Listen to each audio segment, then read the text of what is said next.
Chaque aiguille va former une boule de glace et ces boules vont confluer pour faire une sphère de 4-5 cm.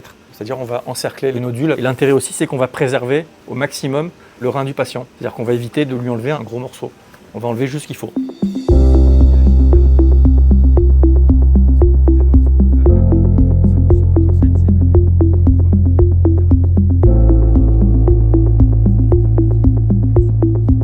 On va voir le patient sur le ventre, la lésion ici, et mon travail, ça va être de positionner en passant à travers la peau. Là, on est sur la peau du dos, 3 aiguilles à ce niveau-là.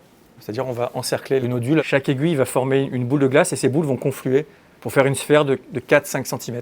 Et l'intérêt aussi, c'est qu'on va préserver au maximum le rein du patient. C'est-à-dire qu'on va éviter de lui enlever un gros morceau.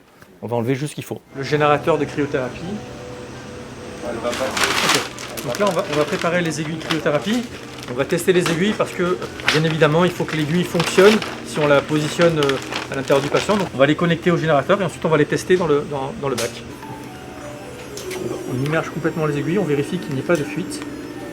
On va geler pendant 10 minutes au moins. Là, c'est moins 10 minutes.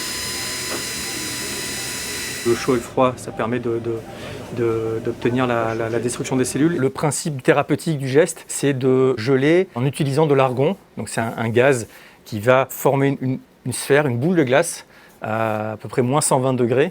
Et l'avantage d'utiliser le froid, c'est qu'on va suivre en direct la formation du glaçon en scanner. Je vais d'abord positionner les aiguilles. Ces aiguilles sont connectées à du gaz à très haute pression. En 30 minutes, on va réaliser plusieurs cycles de froid puis de chaud.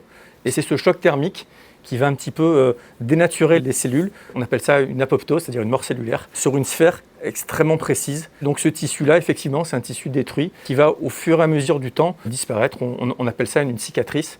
Et c'est cette cicatrice qu'on va suivre en imagerie pour vérifier qu'il n'y ait pas de cellules encore actives à l'intérieur. C'est juste la gaine du câble qui givre un petit peu.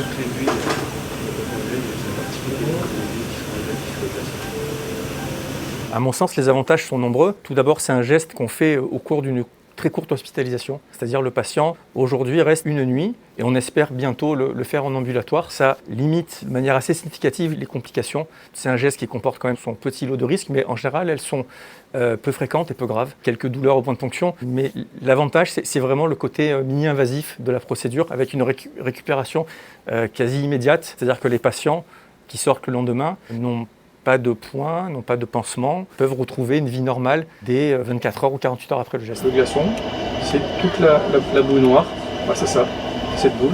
Ça a commencé par le rein, ensuite on a développé la technique dans d'autres organes, notamment le poumon, le foie, les os. Donc maintenant c'est un outil qui est utilisé en routine chez nous pour traiter les petites lésions. Au début, on se limitait à des toutes petites lésions et à des patients qui étaient relativement fragiles, c'est-à-dire c'était les patients qu'on ne pouvait pas opérer par chirurgie.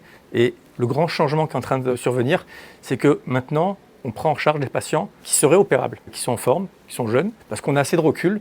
Donc on sait qu'on peut proposer ces techniques maintenant à des patients chez qui l'espérance de vie est relativement longue. Donc le changement, il a été surtout là. Et la période du Covid a un petit peu accéléré ce changement, puisqu'on a été dans une période où il fallait surtout que les patients restent le moins longtemps à l'hôpital. Ça a accéléré un petit peu la transition de la chirurgie vers la cryothérapie. Par contre, on a toujours besoin d'opérer. On fait des traitements combinés. Ce qui est important, c'est d'avoir l'ensemble des techniques pour prendre en charge ces lésions-là. Maintenant, j'espère que dans les années à venir, dans les 10 ans à venir, ça pourra devenir un standard du traitement des petits cancers.